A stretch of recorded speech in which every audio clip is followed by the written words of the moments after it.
und willkommen in Berlin. Hello and welcome to Berlin. This is City Breaks Berlin, episode 8. I'm Marion Jones. City Breaks is history and culture for City Break fans. My take on the stories behind the sites that you're likely to visit in these lovely cities that I've chosen. So here we are, 8 episodes into the Berlin series, and finally we've come to the Berlin Wall. That construction which for 28 years divided Germany into, symbolised the division of Europe, perhaps even the division of the free world from the rest of the world. Such a fascinating story, which I'll be telling in this episode. What happened? Why did it happen? What were the effects? And particularly then, where are the places in Berlin today you should go to if you want to find out more? I've got 3 to mention: the Berlin Wall Memorial Site, the Checkpoint Charlie site along with its museum, and the East Side Gallery. But first, a little context. How did it ever come to building a wall? Okay, so think of Germany just after World War II, divided into 4, each supervised by one of the main Allied powers, so the US, Britain, France and Russia. And Berlin then lay in the Russian sector. But the other 3 powers were nervous about Russia having such a prize, so it was agreed that Berlin too would be divided into 4 sectors: French, British, American, Russian. And that's how it was in the first years after the war. But it became increasingly clear that the Soviet sector was peeling off, was becoming different from the other 3. There were plenty of people who perhaps lived in the Soviet sector and worked in one of the others, or the other way around. But gradually, young people particularly were more drawn to the Western sectors. There was an uprising in 1953 in the Russian sector, people were wanting more democracy, which was brutally crushed by Soviet tanks. And so more and more people are starting to wonder what is going to happen. In June 1961, Walter Ulbricht, politician in the Eastern sector, made a statement which has been much quoted ever since. Niemand, he said, nobody, hat die Absicht, intends, eine Mauer zu bauen, to build a wall. Sort of giving away really that word wall was firmly in his mind, and in retrospect at least an obvious sign of what was going to happen. By early August in the same year, there were more signs that things were going to happen. The S-Bahn, the city train, was suddenly no longer allowed to travel from east to west. It would be stopped at the edge of the Russian sector. People got out. If you were a West Berliner, you could carry on foot and go into the west. If you lived in the eastern part of the city, you were sent back. But even though the warning signs were there, what happened on the 13th of August 1961 came, I think, as a terrible shock to almost everybody. So just towards midnight, 400 trucks arrived from the East German countryside, full of troops equipped with the wherewithal to put up a barbed wire fence right down the middle of the city, sectioning off the Soviet sector. A fait accompli, if you will. Of course, there were protests. At the Brandenburg Gate, for example, people were photographed pulling others through. And over the next few days, some 25,000 people saw what was coming, cross the border. Many of them, incidentally, were soldiers and border guards. But within days, they began building a concrete wall alongside the barbed wire fence, strengthening it, adding a stretch of no man's land alongside it on the eastern side to make it even harder to get over. It was floodlit, there were watchtowers, there were electric fences. No wonder that it soon became known as the Death Strip. Work continued to cut off the S-Bahn and the U-Bahn lines which crossed the city, and pretty soon East Berlin was sectioned off, a completely separate part from West Berlin, and so it remained for the following 28 years. So where did the wall actually go? Well, basically it cut through the centre of the city from north to south, leaving places like Unter den Linden with all its lovely Baroque architecture in the east, leaving the Tiergarten and the Kurfürstendamm in the west, slicing the Potsdamer Platz, which was the heart of old Berlin, in two. The wall actually went down the middle of it, and it ran along certain roads, the most notable one being Bernauer Straße, which was left in the French sector, but where the houses on one side of the road were in the Soviet sector. And the wall also ran right past the Brandenburg Gate, leaving that in no man's land. Some of the maps you can buy do plot the path of the wall, and I think it's worth having one of those if you can. In the early days after the wall came down, you could just tell whether you were in the former East or the former West, but as the two halves have grown together in the last 30 plus years, that's become more difficult. So to have a map which shows you is, I think, interesting. There were some famous crossing points. Checkpoint Charlie, I think, is the most famous. That was actually originally known as the third Allied checkpoint, labelled C because that's the third letter of the alphabet, hence Checkpoint Charlie. A gateway for foreigners who had the right paperwork, maybe diplomats, that sort of person.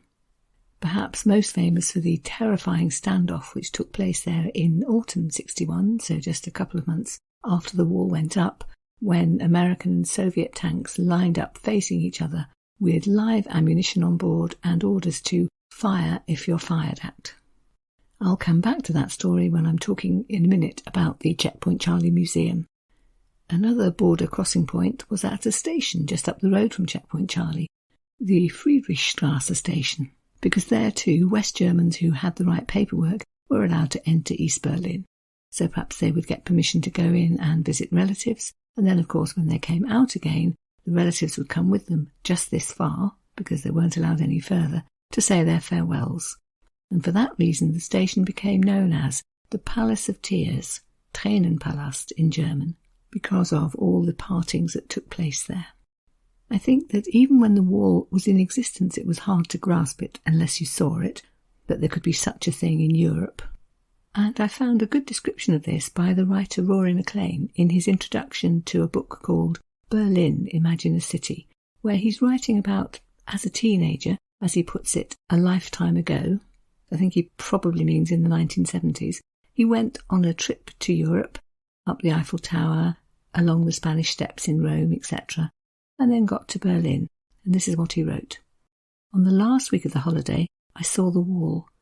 The sight of the heinous barrier shook me to my core. At the heart of the continent were watchtowers, barbed wire and border guards instructed to shoot fellow citizens who wanted to live under a different government. And then he goes on to describe crossing the border into East Berlin. He'd obviously had permission to do that, which you could get. I did the same, probably roughly at the same time. Anyway, this is what he wrote. I surrendered my passport to an armed, buttoned-up officer, paid for a visa, and stood in the drizzle under the gaze of a Volksarmee lieutenant dressed in field grey. He carried a loaded rifle. Beyond his squat lookout post, the doors of the surrounding buildings had been bricked up. The entrances to underground stations were sealed. Along Friedrichstrasse, once the bustling Fleet Street of Berlin, stretched a bleak and narrow transit route of flat, concrete-rendered facades from which residents and memories had been sucked away. The effects on ordinary families of suddenly finding themselves marooned in different parts of the city and unable to cross over to see each other were described by lots of different writers. For example, Barney Spun a White in Berlin's Story of a City, who saw a bride still in her white wedding gown, standing on one side of the fence, the western side, and, quote, waving to her mother and father, who were standing approximately 100 metres on the other side of the barriers, guarded by indifferent and aggressive-looking border guards. The parents were hindered from attending the wedding of their daughter. The writer Ian Walker describes going along to the Potsdamer Platz, where there were wooden platforms, viewing platforms, on the western side that people could climb up and look over into East Berlin, used perhaps sometimes out of curiosity, but sometimes also for very emotional reasons. Listen to this. Newborn babies would be held aloft on the platforms. The parents would cup their hands round their mouths and shout out the names of their babies to the grandparents, who would shout the names back and smile and weep and sometimes try and take photographs with a telephoto lens. And almost immediately the escape attempts began. I just mentioned Bernauer Strasse, which straddled the border, so you could walk through the houses there from the eastern sector into the west. But almost immediately East German guards came along and blocked up the ground floor doors and windows.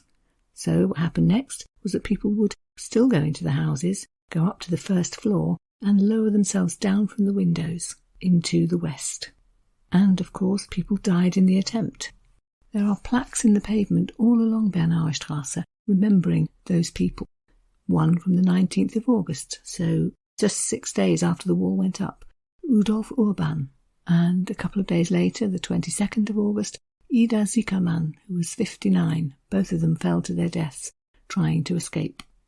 One escape attempt from August 1962, which took place just along the road from Checkpoint Charlie, hit the headlines all over the world because photographers happened to be there to witness what happened. There were 2 young men, Peter Fechter and his friend Helmut Kuhlbeck, who lived in the east, were building workers, I think, but had family in the west and decided they were going to escape. So they climbed up to a first-floor room, waited for a moment when they thought the guard's attention was distracted, and jumped down into the death strip. One made it out, but the other, Peter Fechter, was shot and wounded, then lay on the ground and bled to death as the East German guards watched. It is thought that there were about 5,000 successful attempts to escape, at least 5,000 more people arrested trying to do so, and well over 100 people, like Peter Fechter, shot and killed in the attempt. Much of this was not well documented in the West at the time, but another thing which did hit the headlines all over the world was the visit by President Kennedy to Berlin in 1963, where on the 26th of June he stood in front of one of this city's town halls and made a famous speech. 300,000 people were there to hear him, and he gave it to them straight. Quote, "There are many people in the world who really don't understand, or say they don't, what is the great issue between the free world and the communist world. Let them come to Berlin. All free men, wherever they may live, are citizens of Berlin, and therefore, as a free man, I take pride in the words, Ich bin ein Berliner, which means, I'm a Berliner, I'm with you, I'm one of you." Although, as you may have heard, the German didn't come out quite right, because if you put the ein in that sentence, you're actually not saying you are a person from Berlin, you are saying you're one of those Berlin speciality donuts. But the meaning was clear, and everybody knew it was no laughing matter. In Berlin, the Story of a City, Barney White-SpunnerTunnel comments quite crisply about something which happened a week later. Khrushchev, so that's the Russian leader, Khrushchev visited East Berlin a week later and made a worthy speech about creating a single socialist state in Germany. It failed to have quite the same impact. But, as already stated, this terrible situation lasted for 28 years, and when it did finally come to an end, that too took everybody by surprise. There was a bit of a change of mood in the 1980s. Gorbachev was in power in Russia, borders in other countries were loosening a little bit. It was well known to East Germans, for example, that if you went to Hungary, you could get out of Eastern Europe from their borders. But still, I think it's true to say that nobody saw how quickly the whole thing would collapse. There were demonstrations in East Berlin in the late 1980s, culminating in an absolutely massive one at Alexanderplatz on the 4th of November 1989.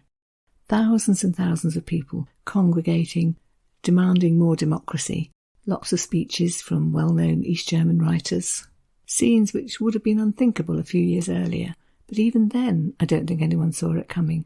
And just 5 days later, on the 9th of November, there was the famous press conference. Live on television, a government minister, one Günther Schabowski, presumably trying to calm things down, announced that travel restrictions in and out of East Germany were going to be ended. When a reporter asked him when that would be, he shuffled a bit, looked at his notes, which didn't seem to tell him, and said, "Well, as far as I know, immediately." That was it. Berliners from both sides of the wall rushed towards it, desperate to know if it was really true. And while the border guards looked on, unsure what to do, people chipped away at the wall, they danced on top of it. As soon as they could, they rushed over, and East and West Germans greeted each other in jubilation. John Simpson, the veteran BBC journalist, was there, and he wrote about it in his book, Strange Places, Questionable People.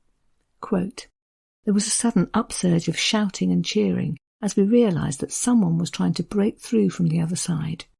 At last, by alternate strokes from east and west, another wound appeared in the wall. In the candlelight, a hand came through the little gap and waved about, and the man with the pickaxe on our side grasped it and shook it. I had never thought anything of the kind was possible. This wasn't a phony miracle like Shabosky's announcement. It was the real thing. There are some very moving accounts by other people who were there at the time, none more moving, I think, than the words of the cellist Rostropovich, who was watching it all in his Paris flat on television, and was so, as he put it, seized with joy that he immediately flew to Berlin, telling a friend, "I want to play and say a prayer of gratitude to God." He landed at the airport, he got a taxi into the centre, carrying his cello, and then suddenly realised that if he was going to play, he was going to need a chair. So, quote, "We went into the Springer building, and I said to the doorman on reception, 'Excuse me, I need a chair for half an hour. I promised to bring it back.' He was a very nice doorman. He recognised me and shouted out, 'Ah, you're Rostropovich. Of course you can have a chair.'" He goes on to describe carrying the chair and the cello down towards the wall, 20 people or so following him, and, quote, "I can still remember there was a picture of Mickey Mouse painted on the wall. I played a Bach Sarabanda suite, a serious memorial piece. There weren't many people there, thank God. A young man was standing next to me with tears running down his face. I was very happy. After a while, we got another taxi and drove to the airport. Then we drank a bottle of champagne and flew back to Paris." Jan Morris, the travel writer and journalist, was there too, and she described how liberty is in the very air of Berlin now.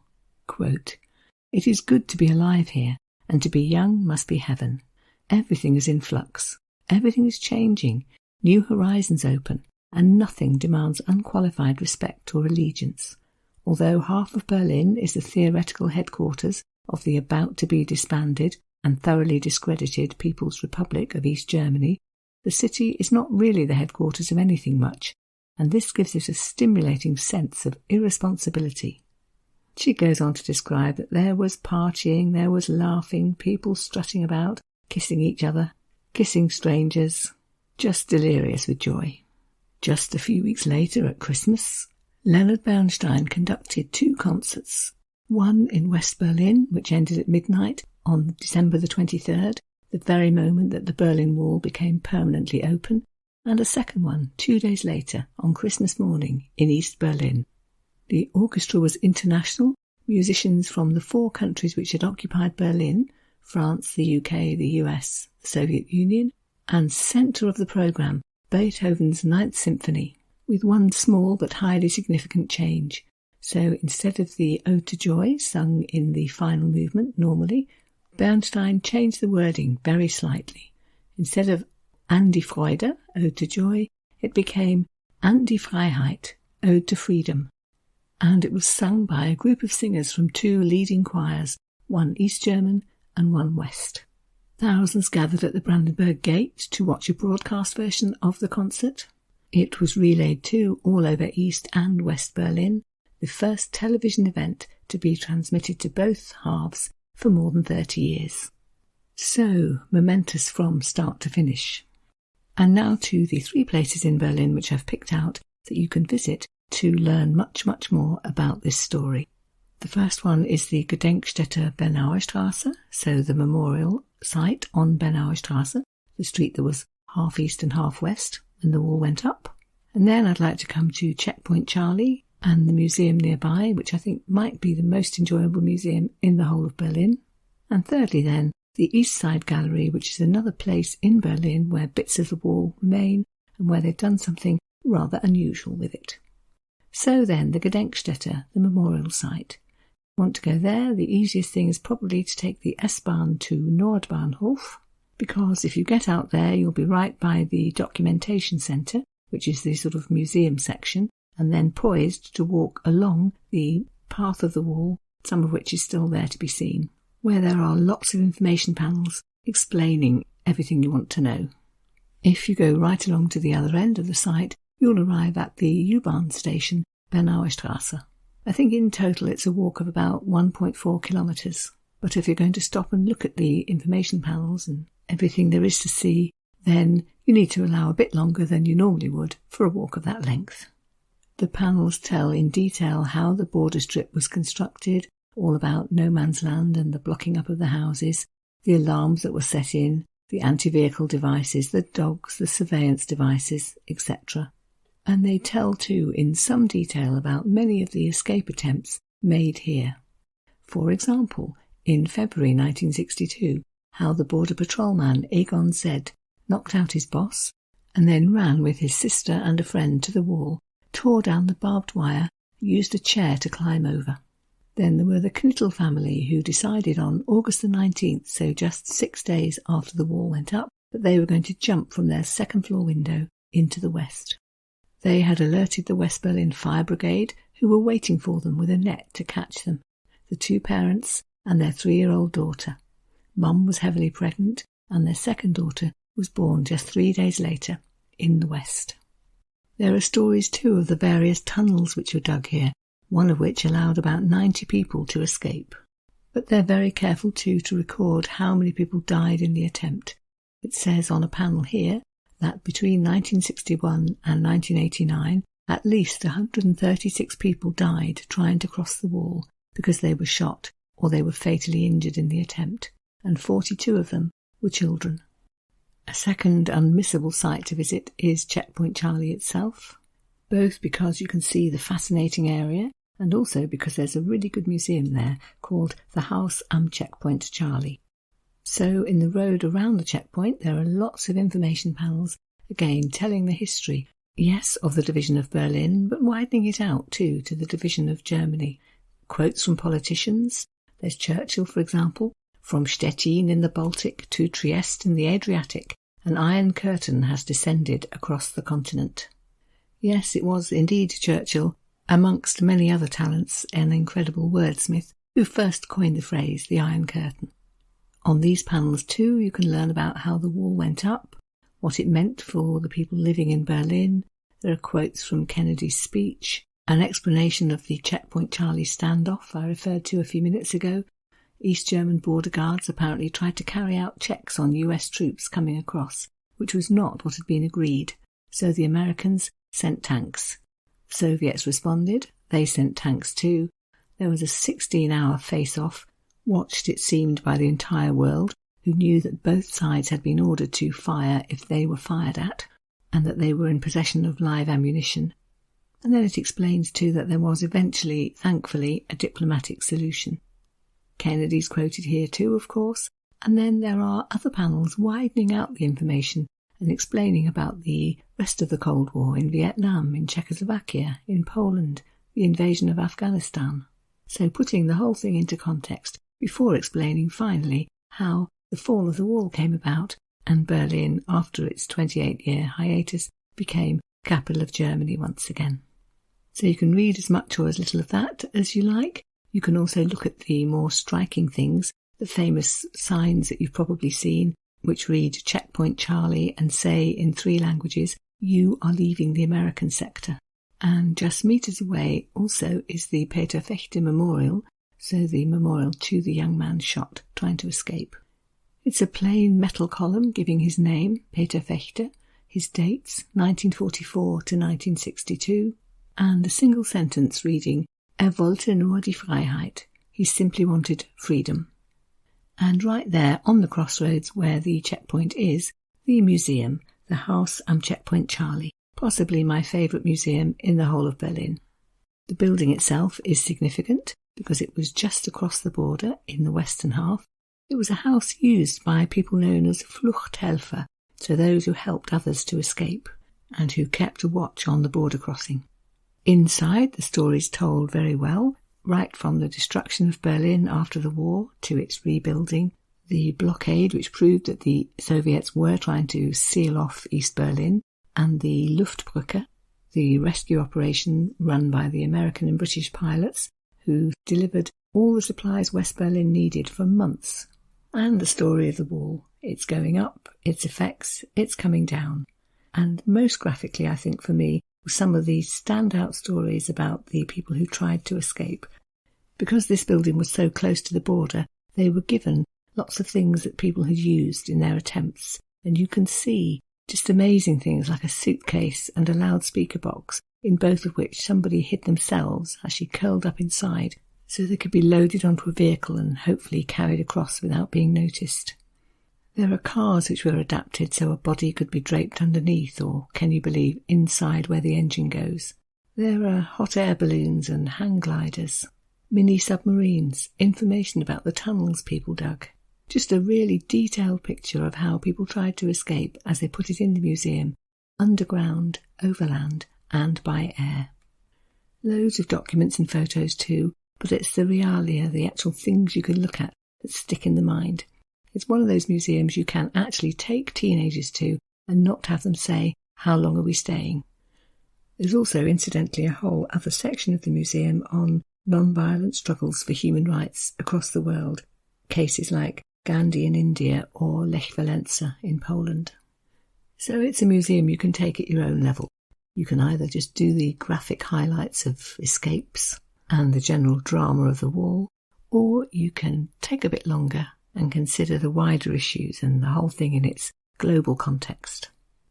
And my third suggestion would be to visit the East Side Gallery, which is a walkway along the River Spree, where quite a lot of the wall still remains, and which, after the fall of the wall, was turned into a sort of impromptu art gallery, when artists from Germany certainly, but actually from lots of other countries, arrived and painted on the bits of wall that were left their responses to what had happened. The nearest U-Bahn station is Warschauer Straße, which is the final station on the eastern end of both the U1 and the U3 lines, so quite easy to get to. And the walkway is just over 1 kilometre long. I think it's 1.3 kilometres in fact. A really interesting stroll past all sorts of very colourful slogans and pictures. Most are in German, some are in English too, and the slogans say things like, "I painted over the wall of shame, so freedom is ashamed no more." Then there's another one with a quotation on it, which you may have seen in other contexts, the one about politics being the continuation of war by other means, and also others which, again, set the whole thing in a wider context. So one reads, "Es gibt viele Mauern abzubauen." There are lots of walls which need to be torn down, but it's probably the pictures which will stick in your memory. To name just a few of many, there's one showing 2 doves of peace flying along and carrying between them a little model of the Brandenburg Gate. Bear in mind, these were painted in the very early days in 1989, 1990, and now that we're again in a period of watching rumblings in Eastern Europe, it might strike you as over-optimistic that the fall of the wall brought peace to Berlin, to Germany, to the whole of Europe. Another very memorable painting, which you often see illustrating articles on the topic of Berlin or the East Side Gallery, is a picture of 2 politicians, Brezhnev, the Soviet, and Honecker, who led the East German government for many years, right up to the fall of the wall, kissing, and captioned with the following words, "Mein Gott, hilft mir, my God, help me, diese tödliche Liebe zu überleben, to survive this fatal love." I think my favourite might be a large blue background with the wall running horizontally across the picture and a cartoon version of a Trabi, so the East German car that was such a symbol of the regime. You could have one if you did everything the authorities told you for years on end and waited on a long list for several years. The Trabi was always a symbol of freedom in East Germany, because if you got one it did mean you could travel more, maybe even into other East European countries. And here, the Trabi, symbol of freedom, is breaking through the wall, and if it's possible for a car to look jubilant, then this one most certainly does. You won't remember all the details, although I think if you walk along it you won't be able to resist taking lots of photos. But a stroll along the East Side Gallery is a great way to see bits of the wall that are left and to sense that feeling of celebration that came over almost all of Berlin, at least in the very early days before the problems of merging 2 such different parts of the city back together became the new reality. So I think that about wraps things up for today's episode. I hope I've covered all the main points about the wall itself and the places where you can learn more about it. One thing I haven't really mentioned, which in fact is going to be the subject of the next episode, and that is, what was life like behind the wall in the GDR, the German Democratic Republic, or the DDR as it was known in German, the Deutsche Demokratische Republik. I've done some reading, I've found some interesting extracts by people who were there at the time, and I visited, I think it was 3 museums, which will tell you everything you might want to know about that long-lost country that doesn't exist anymore. Everything from what was daily life really like there, to the super sinister aspects of the Stasi. That's the euphemistically named state security operation, which regulated and snooped into the lives of its citizens in ways that you can hardly believe. All of this happening in what is now Western Europe just 30 years ago. So, another fascinating story, for which I hope you will join me. Please do remember that there are blog entries to go with every episode from now on, with a written summary of the episode, reading ideas, links to all the places I've mentioned. Hopefully lots of useful stuff, so do go and have a look at those if you haven't been in the habit of doing so. The Berlin ones are being written as we go along, and I have embarked on a catch-up project starting with Paris, so adding in blog posts to go along with every episode from that series. Comments, as ever, super welcome, whether on the blog, on the podcasts, or on City Breaks in general. You can leave a podcast review in all the usual places. You can comment on the blog, or indeed you can email us, the address being citybreaks@citybreakspodcast.co.uk. So, das ist es, as the Germans say. So, that's it. Thank you very much for listening. Vielen Dank fürs Zuhören, and goodbye until, hopefully at least, next time. In German, that would be something like, bis das nächste Mal, auf Wiederhören. Although I've heard lots of Germans actually just saying bye-bye.